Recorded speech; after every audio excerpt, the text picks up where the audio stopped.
Hello, this is Nate Tucker, functional consultant with GVO, and welcome to today's Fast 5.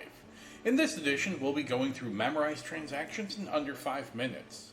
Memorized transactions are a great way to assist you in entering common and repeated transactions that you might have to do, whether they're frequently month to month, bi-weekly, weekly even, things like rent, things like payroll expenses, perhaps some dues and subscriptions. So you have the ability for them to either be a template for you to create them at a later point, you have the ability for the system to remind you when they're due, and you also have the ability for the system to create them automatically for you. With that being said, start your phone timers, and let's dive into memorized transactions in NetSuite in under 5 minutes. To find memorized transactions, the simplest way is going to go up into the top and type in the word memorized transactions, and it will give you the page right here to bring you to your memorized transactions. This right here are the current transactions that are in the system that are memorized. Notice that the different transaction types are things such as journals, bills, sales orders even. You can see that they have a time period and then a number remaining. But over here is what's known as the action. This is the part that's going to be important. We have template only. What that means is to create this journal entry, you will have to click enter here to go ahead and create it. Otherwise, on these other ones, this one right here is set up automatically. So what that means is on January 1st, 2025, this bill will be created and this will go into the system automatically.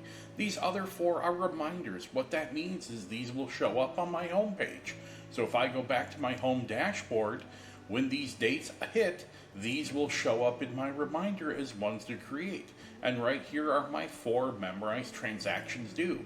When I'm ready to process these, I can click right on them.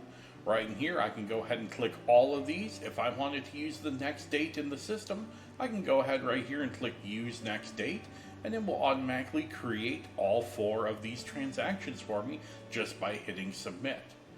To additionally show you the way you get one into here is a bill that I have. So on this one, what I'm going to do is I'm going to go ahead and hit Edit Mode. In Edit Mode, what I can do is now hover over Actions, and I get what's known as the Memorize tab. So I can click right in here. This is going to bring me into the page to memorize this transaction where I can adjust my settings. So in here, the first thing you're going to want to do is go ahead and name this intelligently. So we'll go ahead and name this Weekly Sales Training. And over here you have the ability to determine what action should it take. Automatic, it would automatically post. Reminder would be available for reminders. And template would just give you one that you could click on and create it yourself. We're going to create this as a reminder. When I click this, notice that down below here, now these fields are available to me. I can go ahead and select the next date here. So because our first bill of this was done on this previous Monday, we're going to go ahead and select the previous date for this. Our next date will be December 9th.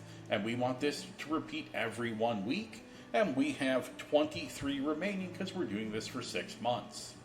Over here, you also have the ability to do custom dates. So if you want to set up custom dates, notice that when you see next transaction date is going to be your posting date. So you have the ability to override that. That's also an option up here that you have to cover a couple of the other ones. Inactive here would just mean that this one's no longer being used, so it would be inactivated from the system.